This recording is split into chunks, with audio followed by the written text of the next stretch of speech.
Salve pessoal, tudo bem? Bom, eu estou aqui porque muita gente me pergunta como é que eu me tornei um fotógrafo e cinematógrafo de aventura. Parece que muita gente por aí quer embarcar nessa profissão e viver viajando pelo mundo afora, fotografando essas coisas maravilhosas que tem por aí. Isso parece ser muito convidativo, né? Mas com a experiência que eu tenho, eu posso dar uma real para vocês.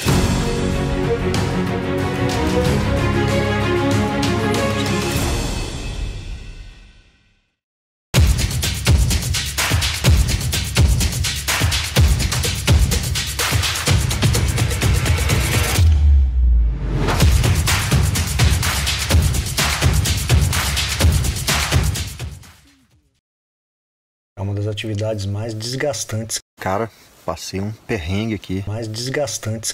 O meu isolante parece que não funcionou. Dormi mais de 2 horas ajoelhado porque eu não conseguia deitar aí nesse chão. Parece um iceberg. As masquei umas 3 vezes uma folhinha de coca. Não sei por que não me esquentou. Foi um sofrimento. Cansativas. Muito cansaço. O sol foi hostil. Cansativas. Passou mal, vomitou. Cansativas. Vamos ver como é que é essa experiência. Dormi aqui no deserto. Estressantes que eu já enfrentei. Eu fiquei um tempo sentado no chão e agora puxa a energia da gente. Exatamente. É impressionante. E hoje a gente vai dormir, é uma prova pra gente aqui também. Cara, é muito hostil, realmente, a gente chega acabado. Acho que isso afeta as pessoas de forma diferente. Mas também uma das mais construtivas, gratificantes e divertidas. Voltando da Caverna das Múmias, aqui no pueblo de Colchane. A múmia. Beto, vamos pegar menos 30 graus e tirar foto de urso, vamos. Bora lá. Eles estão comendo. Então, é assim que funciona. Divertidas. Vento gelado aqui em cima. E se você é uma dessas pessoas que querem embarcar nessa, então meu papo é contigo. Eu sou Alberto Andres, fotógrafo e cinematógrafo de aventura.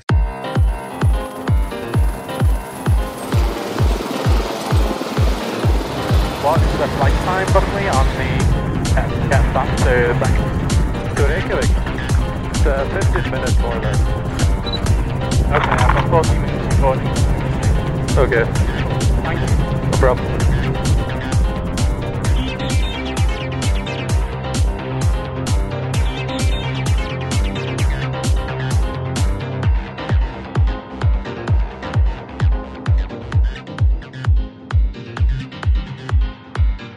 Nosso barqueiro aqui que está nos levando para filmar o cisne branco do pescoço preto. Um animal muito bonito, passa uma parte do ano aqui.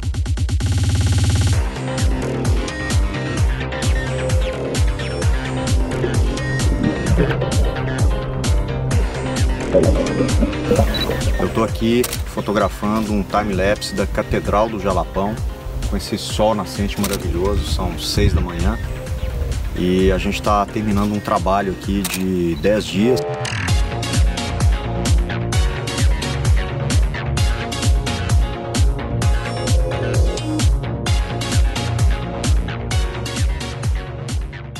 Hoje eu estou com 49 anos e tenho quase 30 anos de experiência profissional em fotografia.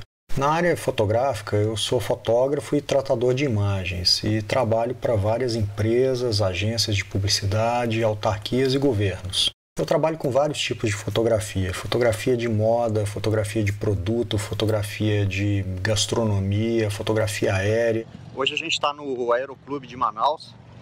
Vamos embarcar aqui num lançador de paraquedas sem porta, com trem de pouso recolhível para fazer umas fotos do arquipélago de Anavilhanas. O avião é esse aqui. Depois eu mando as fotos para vocês conferirem. Enfim, são vários assuntos que acabam por me dar uma bagagem super variada e de muita utilidade na hora de fazer o meu trabalho. Também sou designer, web designer, diretor de criação e diretor de arte. E isso me dá uma visão muito legal das coisas quando eu estou fotografando. Eu já procuro sempre enxergar nas minhas fotos a imagem final que eu quero.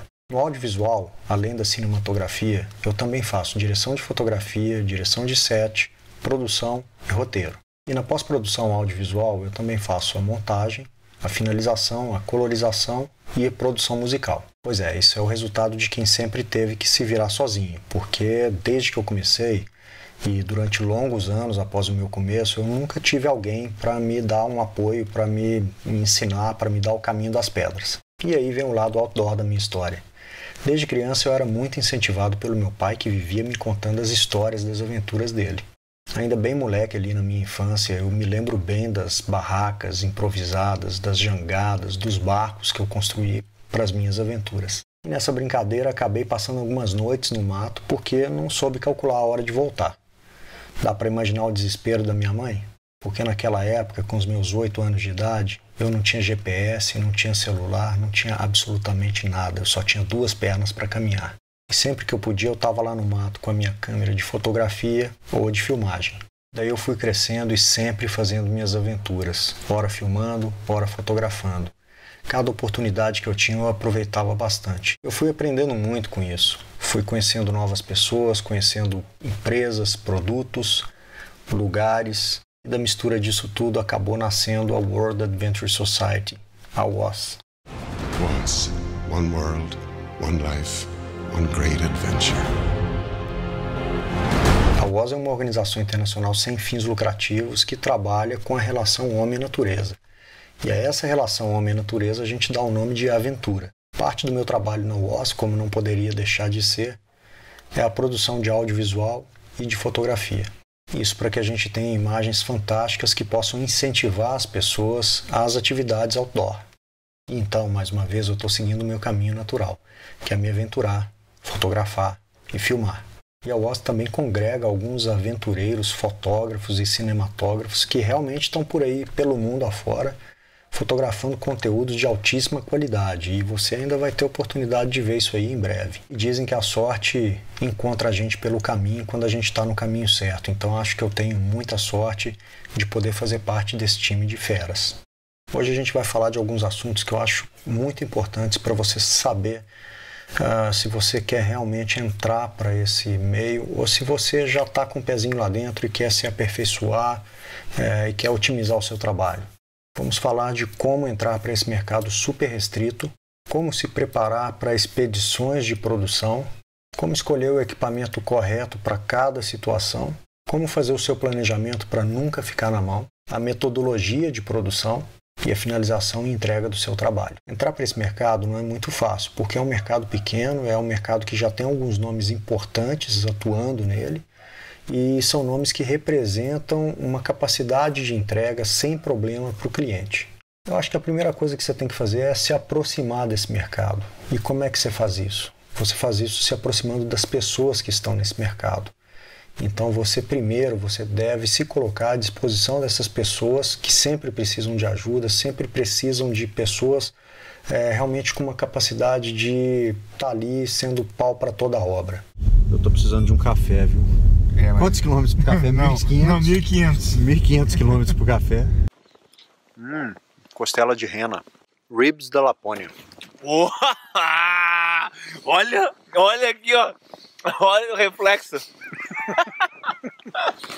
E você vai procurar com todas essas pessoas uma possibilidade de você entrar em algum job para ajudar de graça ou até pagando pelo seu próprio trabalho, pagando sua hospedagem, pagando sua alimentação, porque muitas vezes os orçamentos são super apertados e quem está indo produzir não tem verba para pagar assistente. Então essa é uma excelente oportunidade para entrar. Você se oferece para trabalhar de graça, mas qual é o seu cachê? Seu cachê é experiência, é aprendizado. É mais ou menos assim, ó. Primeiras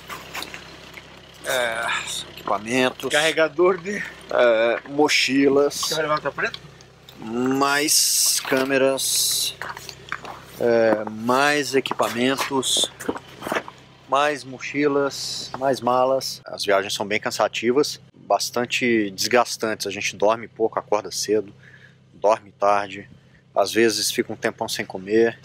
A noite retrasada a gente passou na estrada e não é fácil, um frio danado, mas é isso que a gente gosta de fazer, então mãos à obra.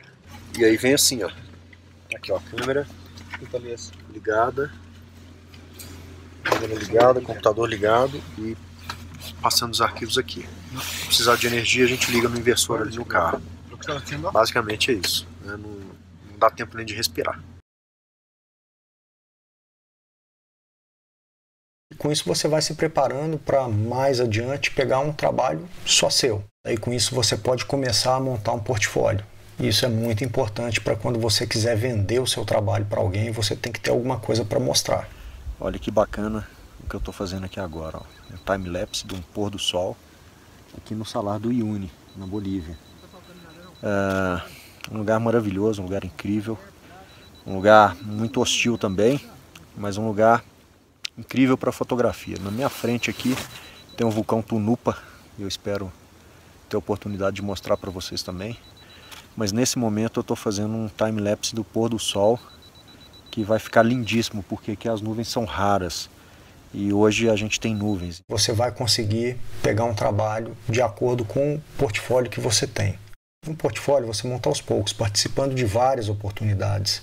Não tem essa de fazer um trabalho só e montar um portfólio que vai te dar todas as condições para pegar qualquer tipo de job. Você tem que fazer muitas participações em vários jobs de pessoas mais experientes que vão passar para você, sem dúvida, a galera super gente fina vai passar para você muitas dicas e toques super legais para você ganhar a sua experiência e poder depois se fixar nesse mercado. O importante é dar um passo de cada vez e com isso você ter certeza de que você vai conseguir entregar no prazo e com qualidade para o seu cliente. E também ter a experiência necessária para calcular uma remuneração adequada pelo seu trabalho. E como se preparar para essas expedições de produção. Quando você já tem pautado com o seu cliente para onde você vai e o que você precisa fotografar ou filmar, a parte mais importante por onde você deve começar é a parte da pesquisa. The River Finglas, maybe 2 kilometers after Inch Beach, Inch Strand in Kerry. Nyokaiku tia kuiku uhnin chakapi Salar Manta, Uyuni, região Uyuni Manta. Ando a busan China pa dau hato tapi ni hato imamis. Ngache ganin kai dakang. Nuri no kundau ikuan ki hang susati kayati waki abidana. ذهبنا من الفندق إلى المسجد الحسن الثاني وعملنا سياحة لمدة ساعة ومن بعد هذه الساعة إلى المطار محمد الخامس. Vocês viram que a gente está se entendendo muito bem. Você tem que pesquisar tudo sobre o seu destino. Locais, personagens, clima, geografia, etc. O clima é muito importante. Para quem trabalha com imagem, é muito importante saber as questões de poente e nascente para você fazer sempre uma imagem com a luz bonita. Daí você precisa calcular os tempos de deslocamento para você chegar no lugar certo, na hora certa. E aproveitar sempre aquela parte do dia onde a luz está mais dura, está mais intensa, que é das 9h30 da manhã até as 3h30 da tarde, para você se deslocar e fotografar sempre, do nascente até 9 da manhã, mais ou menos, e das 3h30, 4 horas da tarde até o poente. Essa luz entre esses dois horários ela não é muito legal, mas não tem o que se fazer quando você precisar fotografar nesse horário. Daí você faz um planejamento e uma lista do que você pretende, do que você precisa fotografar ou filmar. Com base nesse planejamento, aí sim você vai calcular o tempo necessário para essa produção, escolher o seu equipamento, calcular a quantidade de refeições para você e para as pessoas que estarão lá com você, calcular todo o custo de transporte e de hospedagem também. Depois de calcular todo esse custo com base no seu planejamento e nas necessidades de produção, aí sim você vai colocar o seu cachê e o cachê da sua equipe com base no trabalho que você vai ter. E depois de tudo isso, você vai calcular os impostos incidentes sobre a emissão de nota fiscal sobre o seu trabalho ou sobre a emissão do seu RPA, que é o Recibo de Profissional Autônomo. Bom, com o orçamento aprovado pelo seu cliente, que na verdade acontece uma vez a cada 10 ou alguma coisa assim, eu queria muito poder aprovar todos os orçamentos que eu dou, mas isso aí é uma ilusão. Prepare-se para ter muitas decepções. Você vai dar muitos orçamentos que não serão aprovados. E aí você vai precisar realmente calcular se a sua faixa de preço está adequada. Ou se o mercado está ruim, você deve procurar novos mercados. E daí você vai fazer o seu checklist de tudo que você vai precisar para essa empreitada. Equipamento, acessórios, equipamento de segurança, horários, locais e pessoas, tempo necessário para cada etapa da produção, tempos de deslocamento, tempo para logar todo o seu material fotografado ou filmado no seu HD principal e no HD de backup, tempo para recarregar todas as suas baterias, tempo para formatar todos os seus cartões de memória, tempo para limpar todas as suas lentes e fazer um check-up no seu equipamento. E daí você vai dormir. Provavelmente você vai dormir lá pela meia-noite, 1h da manhã. No outro dia, dependendo de onde você estiver, se você tiver um deslocamento grande para fazer, para pegar um sol nascente, por exemplo, você vai acordar às 4h30. Então daí você vai dormir de 3 a 4 horas por noite. E daí você vai precisar escolher o equipamento correto para cada tipo de produção. Você vai precisar escolher câmeras, lentes, drones, gimbals, baterias, cartões de memória de vários tipos, HDs e ou SSDs principais e de backup e o seu computador, além de vários outros pormenores e coisas específicas para cada tipo de produção. De uma forma geral, os equipamentos a gente já tem ou vai alugar ou pegar emprestado com alguém, desde que seja um caminho de duas vias, né? Alguém me empresta, eu empresto também. Essa camaradagem existe, ela é muito bacana e ela acaba gerando algumas economias para a gente. Com relação às câmeras, eu utilizo 3 câmeras para fazer o meu trabalho. Eu utilizo uma Canon EOS 7D Mark II, que é uma câmera muito versátil, muito rápida na velocidade de disparo. Ela dispara 10 fotos por segundo, é uma câmera excelente para fotografia de ação. Ela filma muito bem, ela tem uma qualidade muito boa de imagem, tem foco automático, que é preciso saber usar para não cair nas armadilhas do foco automático das DSLR. Isso é uma coisa comum nas DSLR, o foco é bastante melindroso. Eu utilizo uma 5D Mark IV, essa aí, para filmar, é a melhor de todas, dessa série da Canon.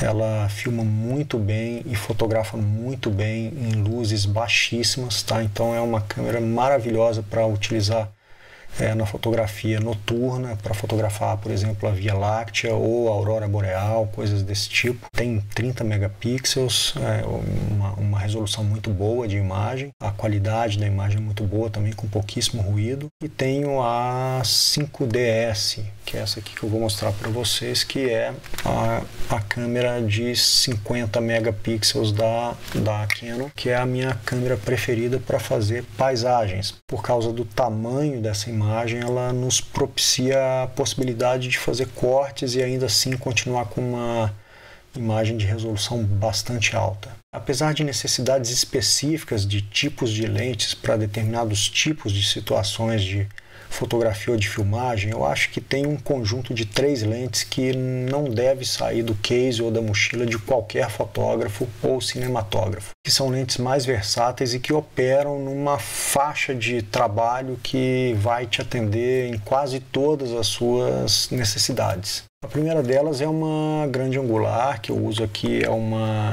16-35 da Canon, f2.8 série L, né, que é aquela ótica melhor profissional da Canon. Essa aqui, para fazer paisagem, é uma lente maravilhosa e você consegue abrir bastante o quadro e colocar bastante coisa na sua imagem. Essa aqui seria a primeira lente.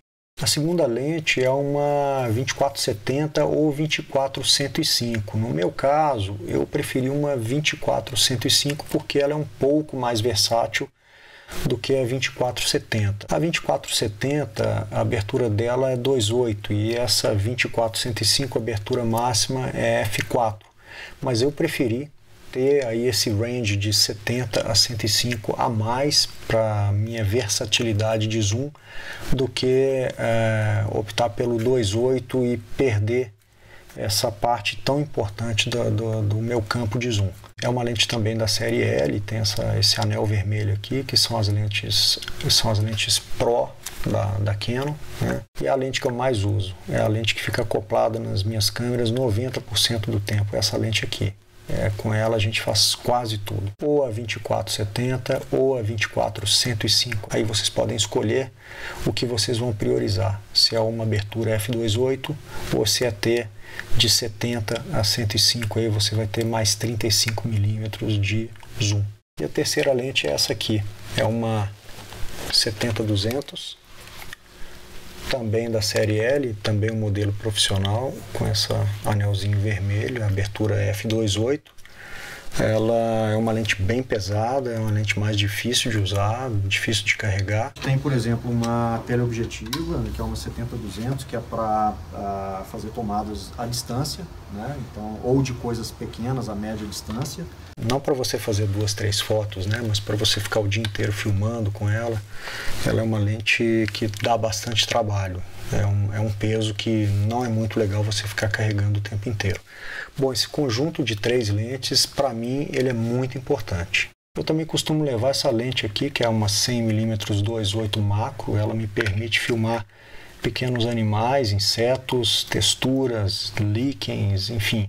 E é uma lente excepcional, uma distância focal essa de 100mm, né, 85mm até 105, é uma distância ideal para fazer pessoas. Então, para entrevistas, eu me utilizo bastante dessa lente aqui, quando a gente coloca ali a câmera no tripé e fica uma distância focal fixa do nosso assunto. No caso, o entrevistado. É uma lente muito boa para filmar, para fotografar pessoas.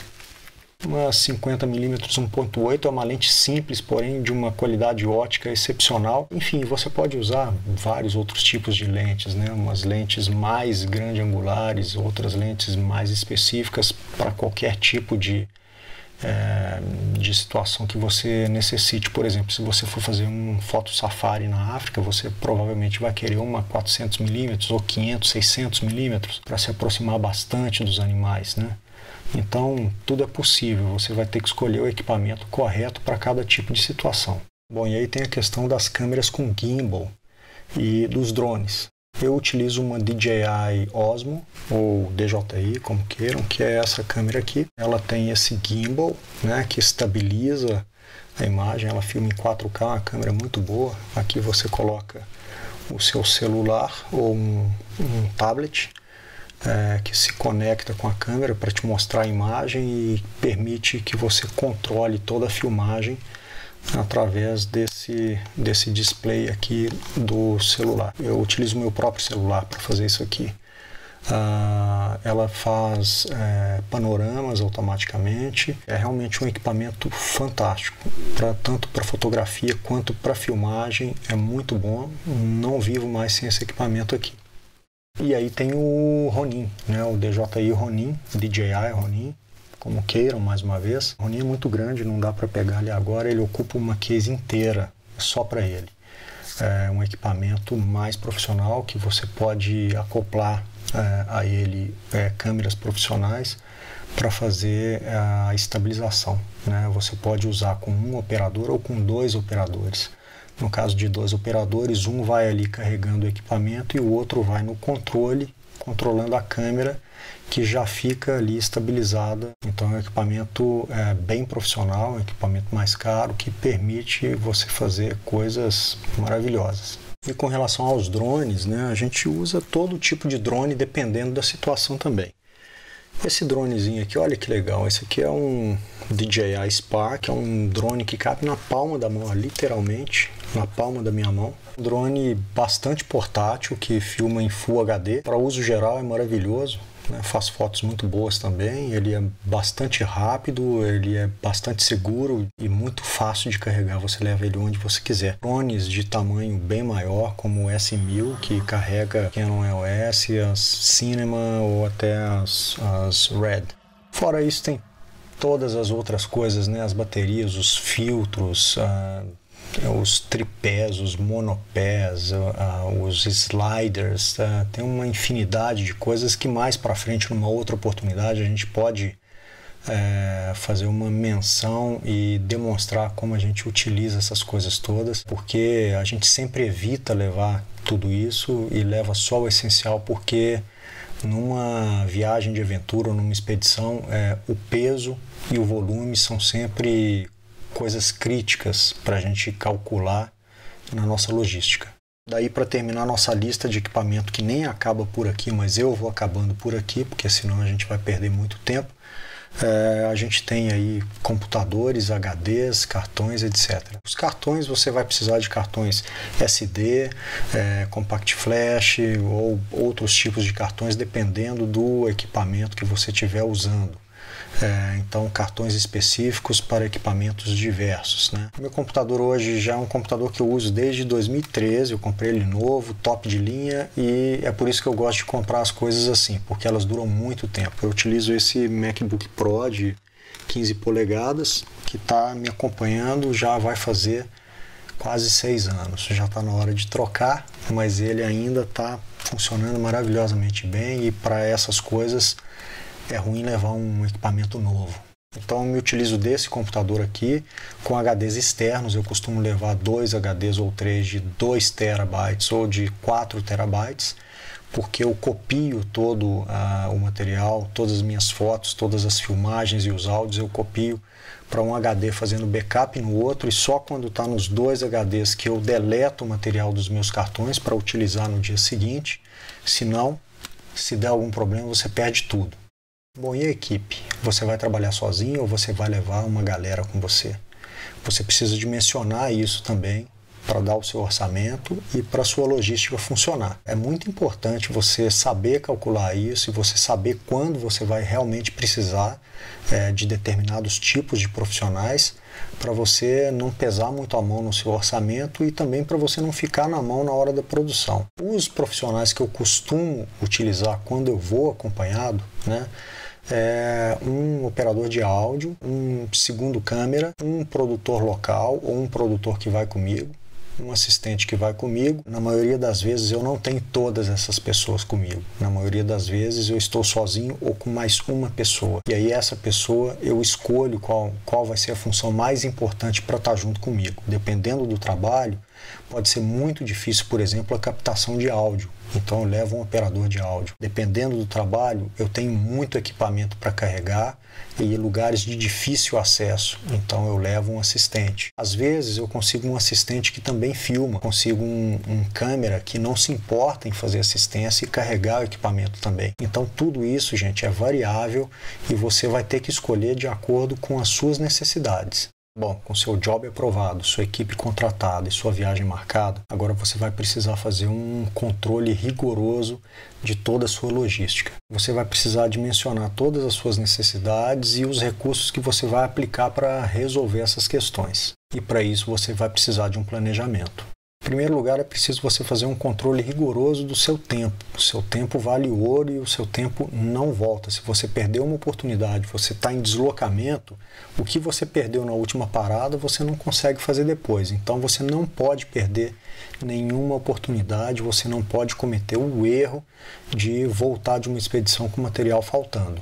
Então você tem que controlar a hora de acordar, a hora do banho, a hora do café da manhã, a hora de sair para a primeira locação, que provavelmente vai ser com sol nascente e você vai sair muito cedo ainda no escuro. Vai ter que controlar o tempo do primeiro deslocamento até chegar na primeira locação, tempo de trabalho nessa primeira locação, o deslocamento para a segunda locação, tudo que você tem que fazer nesse meio tempo aí, todos os seus lanches, todos os seus deslocamentos durante aquele dia e todos os tempos necessários para fazer a produção em cada locação, parada para almoço, quando tem, novos deslocamentos, novas locações, novas entrevistas, novas técnicas de filmagem, tudo isso vai acontecendo dinamicamente, você tem que estar preparado para tudo. Você tem que saber a hora que você vai precisar atravessar um rio, a hora que você vai precisar fazer uma filmagem de drone, quando você vai fazer filmagens noturnas, o que você vai enfrentar, se é frio, se é calor, se é chuva, se é sol, se é vento, tudo isso interfere. Por exemplo, o vento interfere muito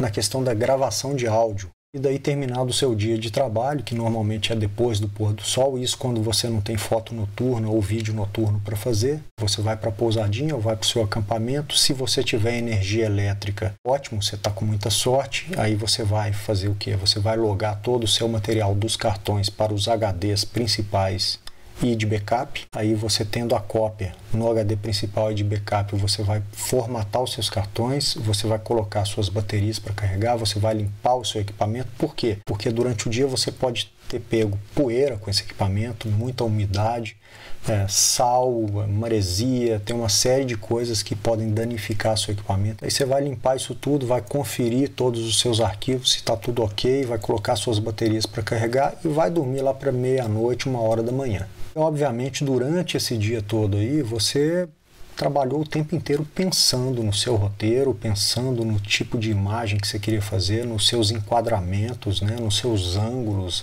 nos seus movimentos quando está fazendo uma filmagem. São muitas variáveis envolvidas cuja somatória é o resultado, é a qualidade final do seu trabalho.